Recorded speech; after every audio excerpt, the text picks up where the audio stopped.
I'm E.G. Marshall. As a teller of mysterious tales, I'm often asked, how much is fact and how much fiction? Almost as often, the answer is another question. Who really knows? And if I'm going to be asked about the story you're going to hear now, let the asker be forewarned. The answer will be that question. Who really knows? You may believe it's all fiction if you choose to, but I'd like to see you prove it. Has your husband definitely decided to join the executive club? Oh, has he ever? If he's accepted, wild horses couldn't keep him out. Oh, he'll be accepted, no question about that. And you don't look like a wild horse to me. I beg your pardon? Julie, I came here this morning to advise you as strongly as I can.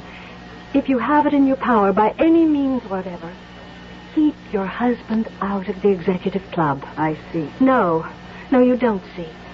It's not the snobbish kind of thing you're thinking. It's for his own good, Julie. His and yours.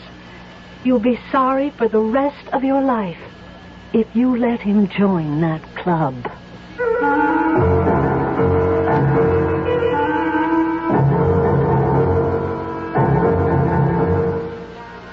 Our mystery drama, The Widow's Auxiliary, was written especially for the Mystery Theater by Fielden, Farrington, and stars Lenka, Peterson. It is sponsored in part by Buick Motor Division and Anheuser-Busch Incorporated, Brewers of Budweiser. I'll be back shortly with Act One.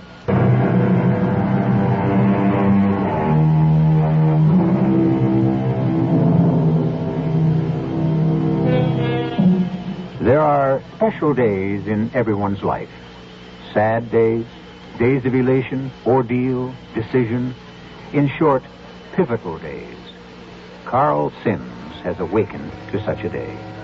His perfectly good breakfast scarcely tasted. He's pacing the floor, waiting until it's time to leave to catch his train into the city. Julie, the lovely wife who prepared the uneaten breakfast, thinks he's overdoing it. Honestly, Carl, I've never seen you so jumpy. But the executive club, Julie, don't you know what that means? Well, I know that the meeting isn't until 8:30 tonight. If you carry on like this all day, you'll be a litter case by then. So I'm nervous. I'll be all right. But I can't understand what makes you so nervous. Mr. Lathrop asked you to join the club, didn't he? He asked me if he might put my name up for membership. Well, then. Oh, can't you see? This isn't just another club, Julie. Every member of the executive club is an important man. And if he isn't important when he joins, he gets important. I like you just the way you are. My boss, J.D. Mason, the president of Gotham Engineering, in case you've forgotten, is a member of the executive club. Can't you see what that means, Julie? What I can see is that you're going to miss your train if you don't take off. What? Oh, yes, I better go. I'll be home as early as I can. We'll want an early dinner, and... Yes, I better get going. How about a little kiss for luck? Oh, yeah. Don't forget, early dinner. Carl, you forgot your briefcase. I hope he remembers which train he's supposed to take.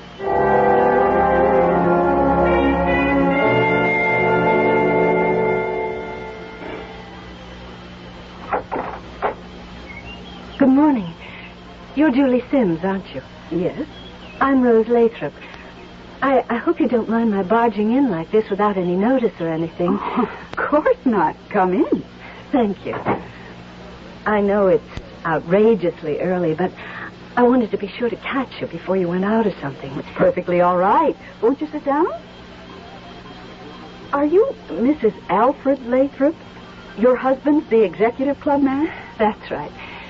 Mrs. Sims, would you mind if I called you Julie? Of course not. And I'm Rose. Julie, how do you feel about your husband joining the executive club? Oh, frankly, Mrs. Rose, it doesn't make much difference to me one way or the other. If Carl wants it, I guess I'm glad. Well, I came here this morning to advise you as strongly as I can. Keep your husband out of the executive club. I see. No, you don't see at all. It's not the snobbish kind of thing you're thinking. It's for his own good. His and yours. You'll be sorry for the rest of your life if you let him join that club. And yet apparently you let your husband join. And I'm sorry. Why? I can't tell you why. At this point, I'm afraid to. Afraid? Yes. Oh, and please don't mention any of this to your husband. I mean that I've been here, what I've said, any of it. We don't have many secrets, Mother, Carl and I. Well, please keep this one. I can't tell you why just yet, but it's very important to me. All right, if you say so. Thank you. Does the executive club have anything like a woman's auxiliary? Oh, no, nothing at all. I wouldn't call it the woman's auxiliary, even if there was one. I think it might be better named the widow's auxiliary. Widows? Oh, you mean like golf widows, that kind of thing? No, my dear. I'm afraid I don't mean that at all. I mean exactly what I say.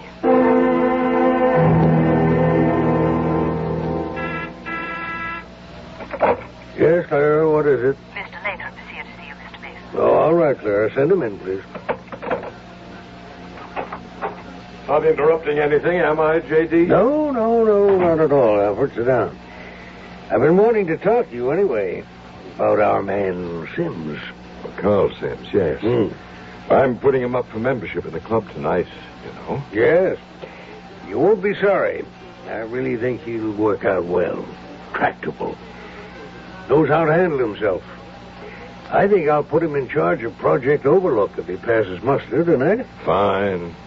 I don't think there'll be any trouble about getting him in. It's mostly my recommendation, you know. Yes. Any news at all from upstairs?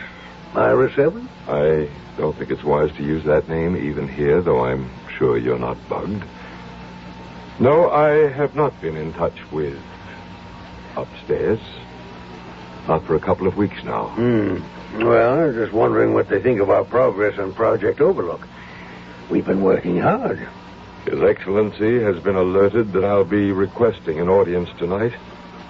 If there's time and if he seems, you know, in the right mood, I'll ask him. Yes, well, don't push it.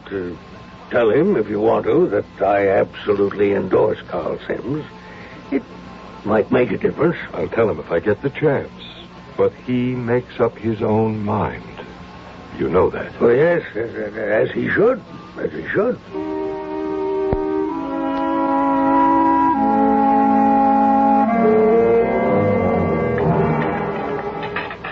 Carl, eat it. It's steak. I almost had to take out a second mortgage. Oh, that's very good, too. Done just right. Well, then eat it. Sure. Carl, if you're accepted tonight in the club, you know, that doesn't mean you absolutely have to join, does it? Have to? Why on earth wouldn't I want to? No, I've just been thinking about it, that's all. Doesn't it seem to you that anything that offers so many advantages as you think this club does, well, mightn't there be some disadvantages, too? Name me one. Well, I can't, of course. It's just that nothing is perfect. I'm looking for the catch, that's all. How would it be, Julie, if you just left that to me? I think I'm perfectly capable. Always the phone at dinner time. Want me to get it? No, I'll go. If it's Alfred Lathrop, tell him I'm ready anytime he is. Hello? Julie, this is Rose Lathrop. Oh, hi. Alfred says Carl's going to stop by and pick him up so they can go to the meeting together. Oh, Carl didn't mention it. So why don't you come with him?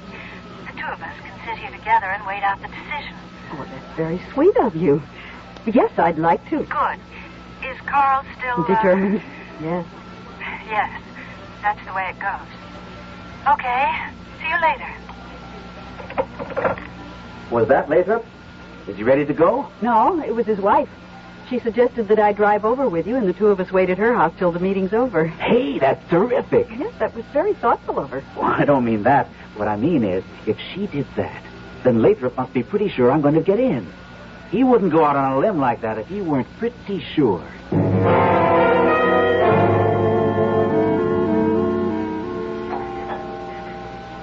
I can't remember. Have you ever met Mrs. Lathrop? Oh, I've seen her. Mr. Lathrop? No. Just wanted to get it straight before... Good evening, Carl. Good evening. I'd like you to meet my wife, Julie, Mr. Lathrop. How do you do? Hello. Won't you step inside? Rose. Hello. I'm Rose.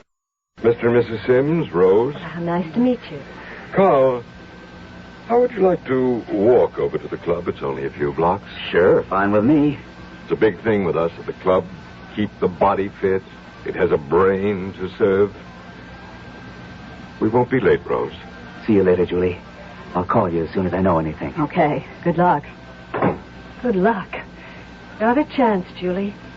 He'll be accepted. You know, if you're going to keep on saying things like that, I think you ought to explain. Yes, you're right. And I will explain just as soon as we're absolutely sure Carl's joining the club.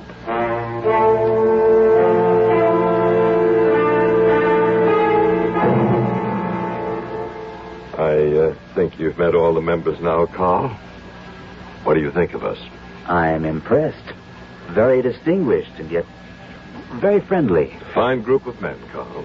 Mr. Lathrop. I think it's about time you started calling me Alfred. Don't you? All right. What I was going to ask you, are they all here?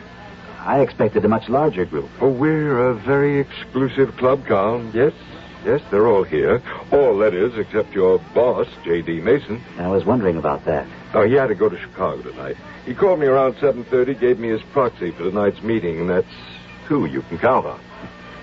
I'll need more than that. Now, don't fret, Carl. You're the sort of man we want. Getting close to time, Alfred. Be right with you. That's Jim Corning. He's the club secretary. Now, this won't take long, I promise you, Carl. You just relax. Have a drink. A bar is all yours. I think I'd fall flat on my face if I did. Well, then don't. I'll see you later.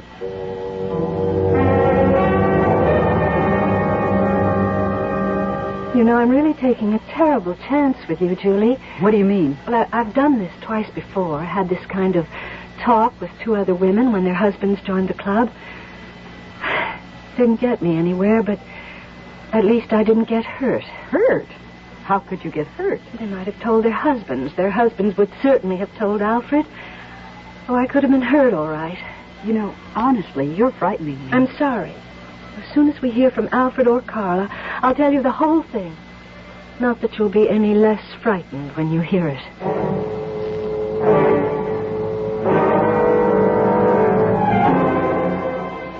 Has the equipment been checked out, Jim? All okay, Alfred. Isn't it about time for contact? Yeah, just. Sol 3, calling Myra 7. Sol 3, calling Myra 7. Come in, Myra 7. Myra 7 here. You may proceed, Sol 3. Okay, Alfred. Remember, 3 seconds before you answer. I know. This is Earthling 4825D. Earth designation Alfred Lathrop. I request audience with His Excellency Algus 2J. Audience granted. Proceed. Your Excellency, I wish to place in nomination for enrollment in your service the Earthling locally designated Carl Sim.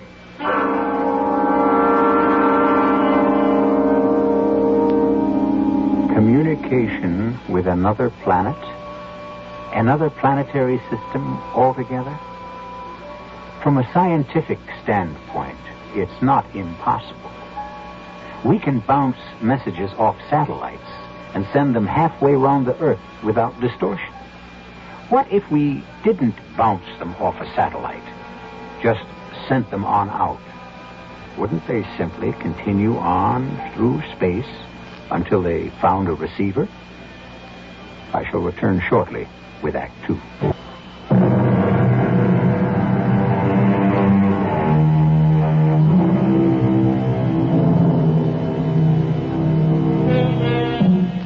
There are many people, some of them very wise, too, who are firmly convinced that we are not alone in the universe. These wise men also believe that our intelligence is not necessarily unique. And there's logic in what they say. It's a very large universe to boast only one minor planet, which has been overrun by creatures who call themselves humans. Alfred Lathrop is engaged in a two-way radio conversation which seems to confirm these wise men. The Earthling, Carl Sims, is a young man with great potential for service to our cause. He will be, if he receives your approval, groomed for the presidency of the Gotham Engineering Corporation, which is dedicated to our purposes.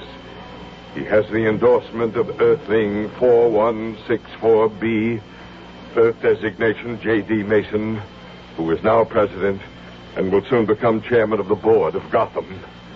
I personally guarantee the success of the Carl Sims conversion. Permission is granted to convert Earthling Carl Sims. His working designation will be 5129M. Get that down, Jim. Do not install entrant as Gotham president without approval here. This communication is at an end. All right, Jim. Let's go out to the common room. You give me a minute alone with Carl, and then we'll have a customary drink to celebrate and adjourn the meeting. First, don't you think we ought to set the time for the initiation? Oh, yes. Quite right. I think tomorrow evening. Right. I have a feeling about this one, and I don't want to waste any time. Right. Tomorrow evening at 8:30. Congratulations, Carl. You're in. No kidding. I've been accepted? Unanimously, my boy. Let me shake your hand. You're one of us now. Wow. When, there's an initiation, isn't there? Oh, yes, of course. It'll be soon. Now, you hold yourself ready at any time. Well, now, come on in and have a drink with your new fellow members. Will it be all right if I just make a fast phone call to Julie first? I promised I would.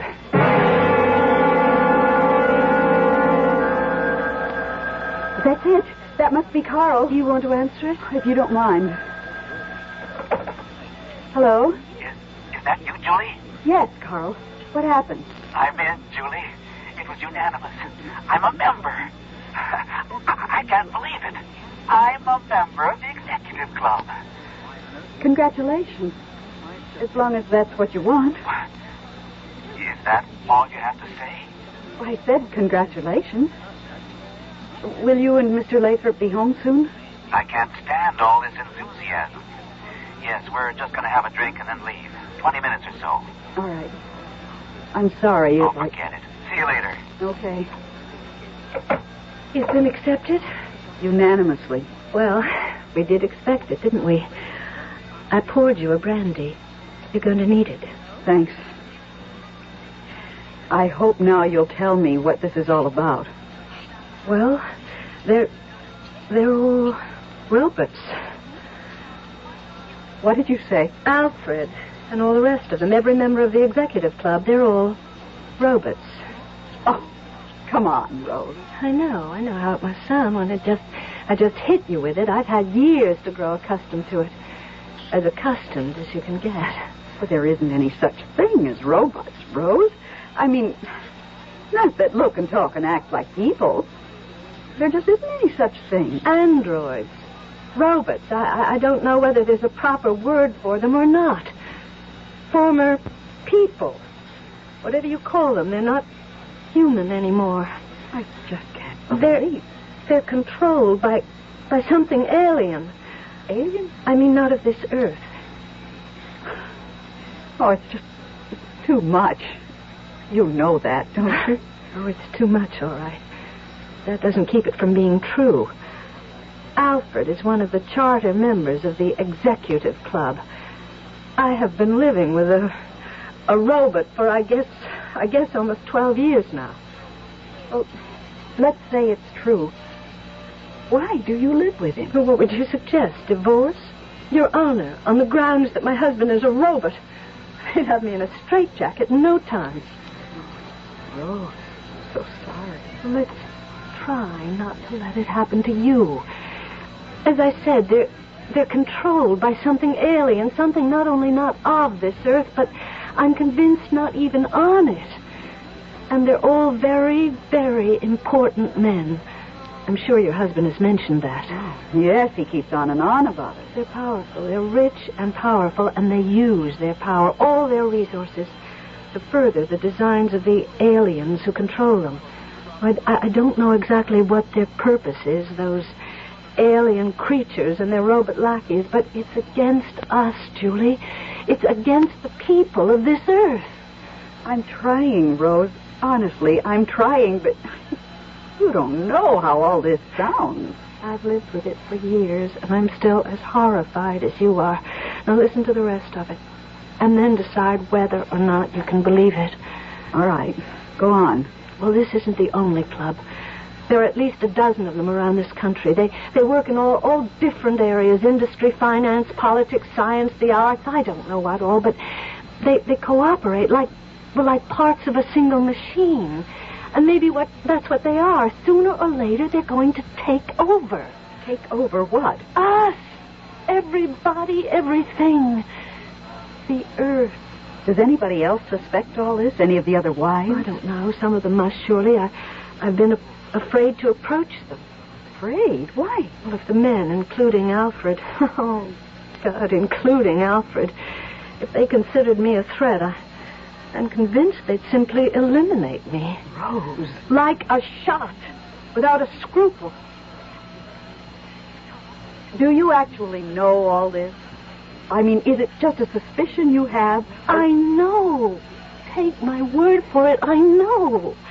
Alfred's told me. Oh, not the whole story, of course. There are areas that seem to be pretty well sealed off. But he's told me enough. I thought it was so secret. It seems strange he'd tell you if none of the other husbands told their wives.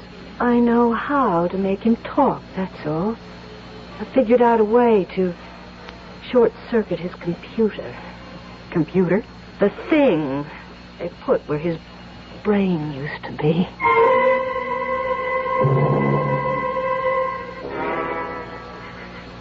Beautiful evening. I'm glad we decided to walk. I feel... you can't imagine how good I feel. Oh, sure I can. It's a wonderful thing for a young man becoming a member of the executive club. More wonderful even than you know, Carl. Oh, I do know. I really think I do. You won't really know until after the initiation. Do you have any idea when the initiation will be? Well, I know exactly, but you won't know until the day comes.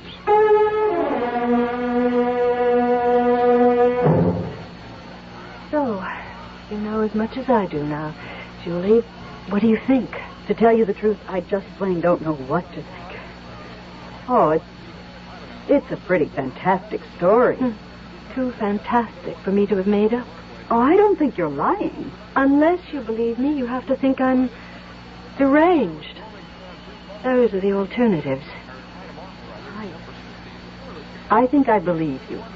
Not because it's a plausible story, but because I don't think you're lying, and I don't think you're off your rocker. So what can I do but believe? It's true. Honest to God, Julie, it's true. What about Carl? When will they do it? They haven't already, have they? Oh, no, my dear. He's still all right. Don't worry about that. They'll be safe until the night of the initiation. Julie, I have a plan. To help Carl? Yes. And to put a stop to all of it. Put an end to the executive club. Before they do anything to Carl? If it works. I've had this plan for a long time, but I can't manage it without help. This is the first time anybody's even been willing to listen to me. Will you help me, Julie? Oh, yes. I don't want to see Carl made into... Yes, I'll help. It could be dangerous. All right. I thought I'd never... Julie, thank you. We'll do it. I know we'll do it. Now, the night of the initiation. We'll do it. When will they have the initiation? I don't know yet. They keep it a secret. The date of the initiation is never known to anyone but the members. Carl himself won't get more than a few hours' notice. Well, then how can we... Well, I can find out when it's going to be. I'll ask Alfred tonight. And he'll just tell you? I can make him tell me.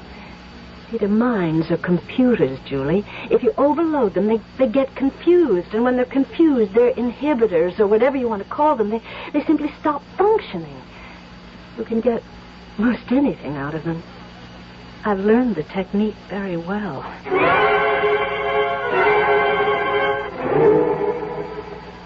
Alfred? Alfred? What? Are you awake? Yes, I am now. I brought you a glass of warm milk. You woke me up to give me a glass of warm milk? Well, what for? To help me sleep?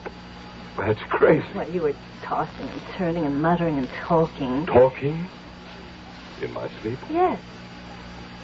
What did I say? Oh, nothing anybody could understand, just mumbling and moaning and groaning. I just thought maybe a glass of warm milk would help you get some decent sleep. Well... And me, too. Here, come on now, drink the milk before it gets cold. All right, thank you. Talking in my sleep. Muttering. Alfred, who all was at the meeting tonight?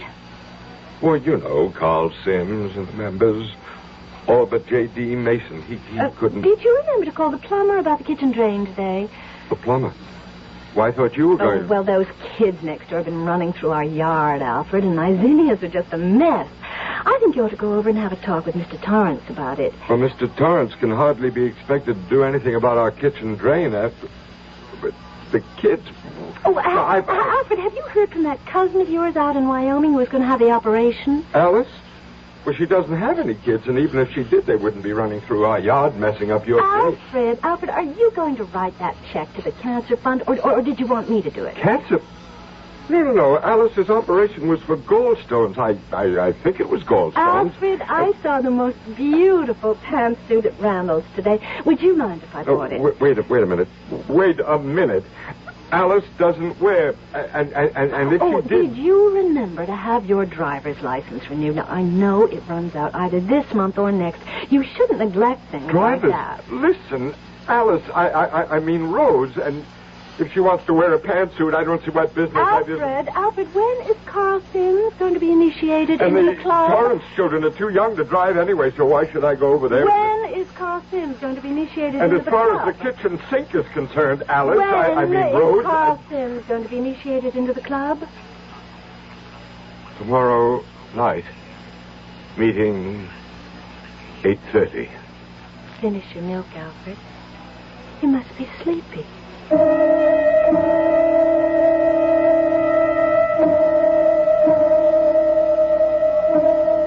People with computers for brains. Another concept that isn't easy to believe. But then, the extraordinary is always hard to accept.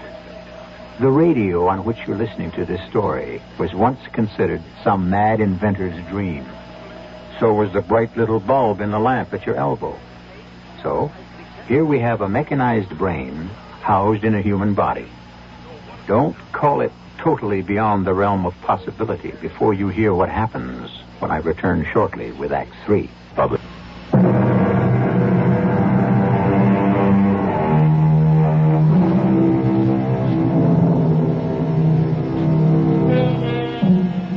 Aggression is not unusual in this world. It's characteristic of the individual, the tribe, the clan, the community, and perhaps especially the nation. And since it is so widespread among mankind, I don't believe we ought to be too surprised when at last we contact alien intelligence to find it present there as well. According to Rose Lathrop, there is such an intelligence which has taken over the executive club and is controlling its members in such a way as to further its own selfish and aggressive ends. Carl Sims has been approved for membership in the club. Julie doesn't like it, and they've quarreled. Your toast is ready, Carl. I don't want any breakfast. All right. Pout. I'll get that. Go ahead. Hello? Alfred Lathrop here. Are you alone? Well... All right, answer non-committally. You understand? Yes, sure. The initiation is set for tonight. Already? Just yes or no. The meeting's for 8:30 at the clubhouse. You and I will have dinner together at the Red Barn and go straight to the meeting from there. You won't be home for dinner. Well, all right, That's but... the way it's been arranged. Okay. I guess I can manage. And not a word to anyone about the initiation. That's important. I understand. See you then. And remember, not a word. Right. Well, that was pretty cryptic. I better go if I don't want to miss my train. I'll be late tonight. Don't wait dinner for me. I'll pick up a bite in the city. You have to work late? Yes. They've run into a snag on a special project I've been working on, and if we don't get it straightened out tonight, we'll fall behind schedule. Was that the office calling? Yes. Yes, that was Mr. Mason himself. It wasn't Alfred Lathrop? I told you who it was. What are you doing, calling me a liar now? All right. How late will you be? I've no idea. After I finish the job, whatever time that is, I'll come home. I've got to run, Julie. Maybe that's exactly what you should do. Run.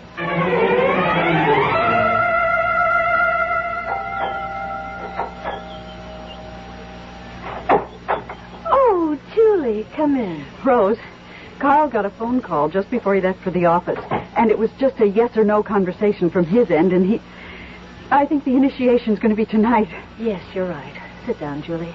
You don't look well at all. It is tonight? Yes. I forced it all out of Alfred. Can I get you anything? No, I'm all right. I'm scared, that's all. I'm scared to death.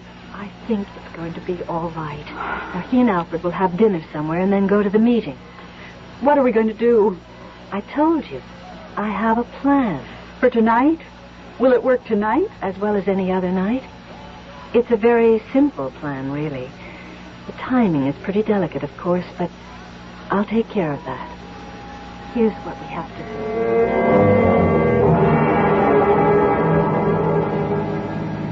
It's almost 8:30. Shouldn't we hurry? No, we're just about right.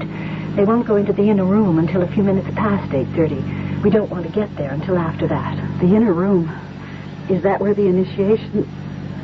Is that where they do it? Yes, but they won't this time. Not if we can help it. I don't see how you can... Trust me. I really do know what I'm doing. It's surgery, you said. Yes. There's a Dr. Lane who's a member of the club, and I assume he performs the surgery, although I've never quite been able to get it out of Alfred. That part seems to be pretty thoroughly locked in. Dr. Lane. You've heard of him, probably. He's just about the best brain surgeon there is anywhere. And why shouldn't he be? He's programmed for it. I'm so scared. It's going to work, Julie. I know it's going to work. And you don't really know, though, do you? There's a power switch somewhere. There has to be. If their brains, their computers are mechanical, and I know they are, and there's got to be a power source. And if you can turn power on, you can turn it off. It has to be that way. You've never asked Alfred? Oh, 1,000,000 times. They've really got that one sealed off. Well, then what makes you think you can get somebody else to tell you? Well, when they go into the inner room, they'll leave one man in the common room to guard the door. The Tyler, they call him. Isn't that sweet and old-fashioned? But if Alfred won't tell you... That Tyler, whoever it is tonight, has never experienced the kind of short-circuiting I'm going to hit him with. Now, I'm depending on the shock to break him all the way down. And if it doesn't? What have we got to lose?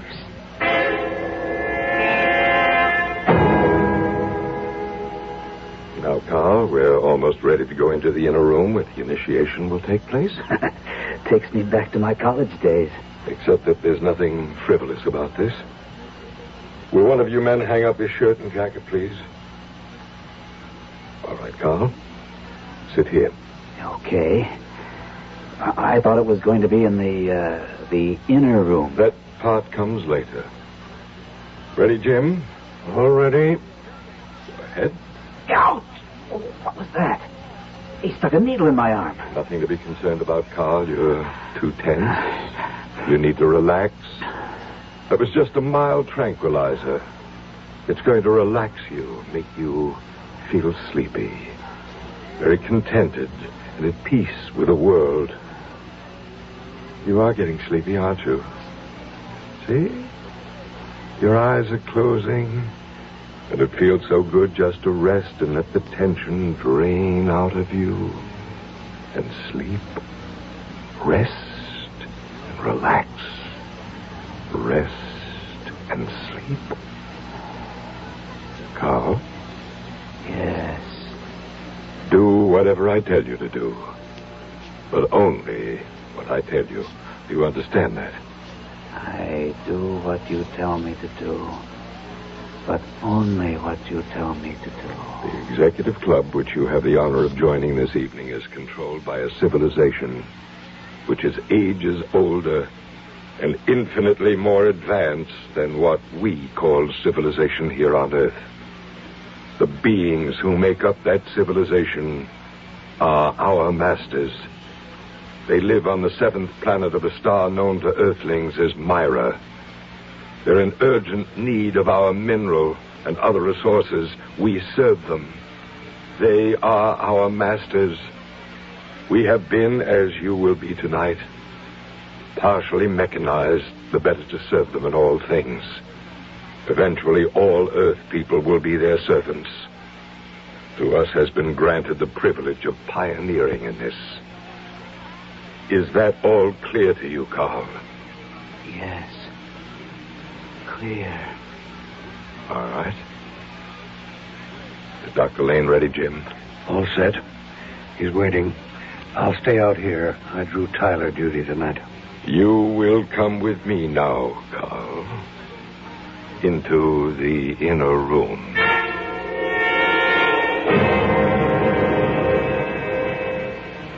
All right, Julie.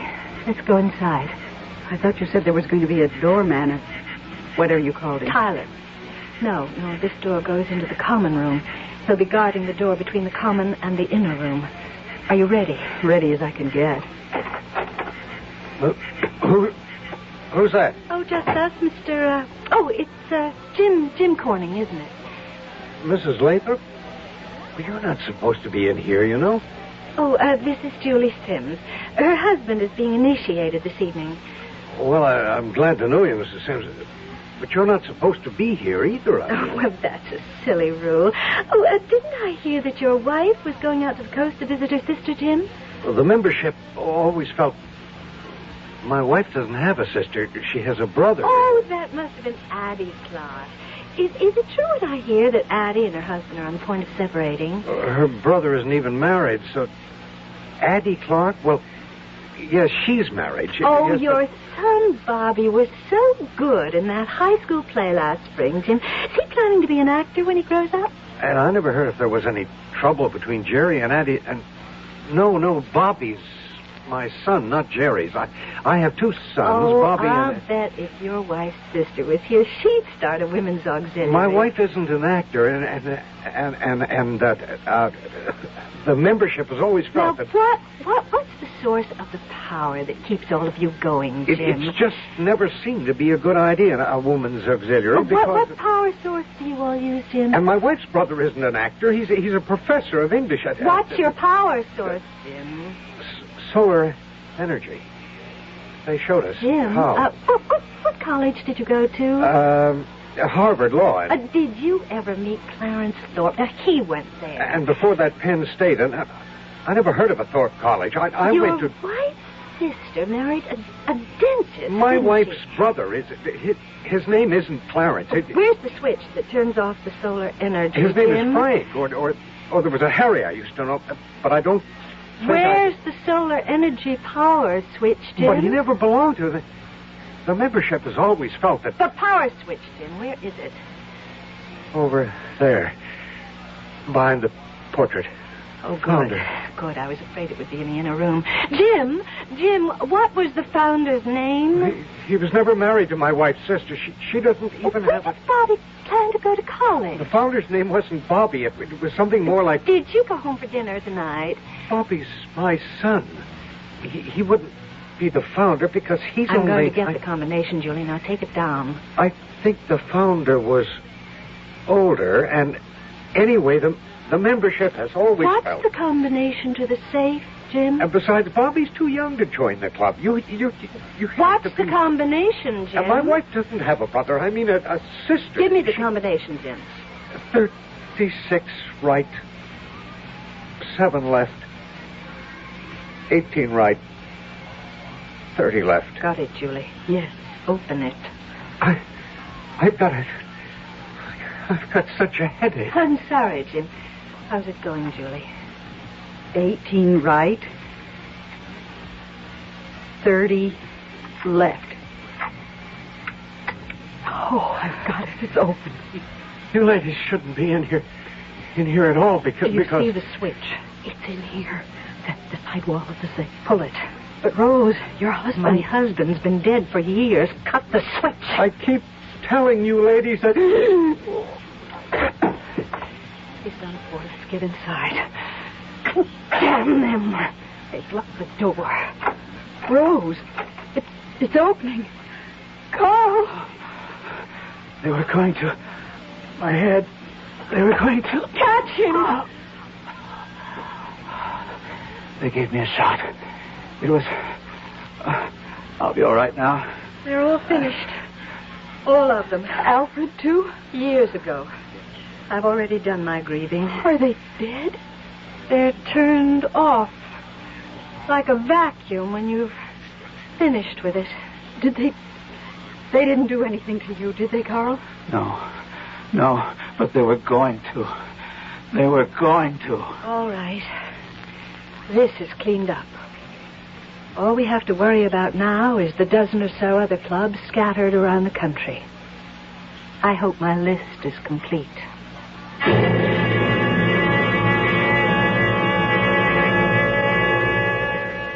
When you throw a switch and what appears to be a man collapses, you have to believe, don't you? The executive club is defunct due to a sudden shortage of members. But what about those other clubs? The one in Washington, for example. Wall Street. The Kremlin. Not a thing you like to dwell on, is it? I'll be back shortly.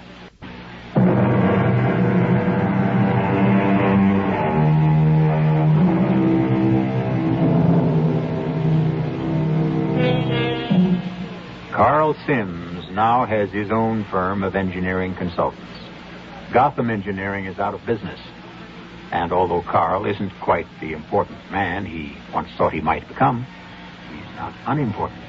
And he's not a robot.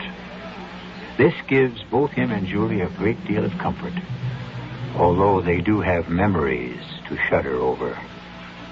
Our cast included Lenka Peterson, Gordon Gould, Carl Teitel, Arnold Moss, and Court Benson. The entire production was under the direction of Hyman Brown. And now, a preview of our next tale. I intend to become extremely inebriated. Oh? And it's just as well that I don't make a spectacle of myself. Let me have a... A what? I don't know. Tell me, what's best to make you forget? Well, nothing can ever really make you forget. Very well. What is good for building courage? Again, nothing. It's not what I hear. Well, it's true. You get maybe the illusion of courage, but not the real thing. Well, dispenser of illusions, pull one for me. Oh, you must be the lady prop at the ag school, huh? The lady prof at the ag school. You know Dr. Howell? Do I know Dr. Howell? Yeah, I was reading about him in the paper. Let me tell you how well I know Dr. Howell. Wasn't that a terrific thing he discovered? I know Eugene Everett Howells well enough to kill him. His new feed grants will mean that millions of starving people... What'd you say? I said I intend to kill him. Radio Mystery Theater was sponsored in part by Anheuser-Busch Incorporated, Brewers of Budweiser, and Buick Motor Division. This is E.G. Marshall inviting you to return to our Mystery Theater for another adventure in the macabre. Until next time, pleasant dreams.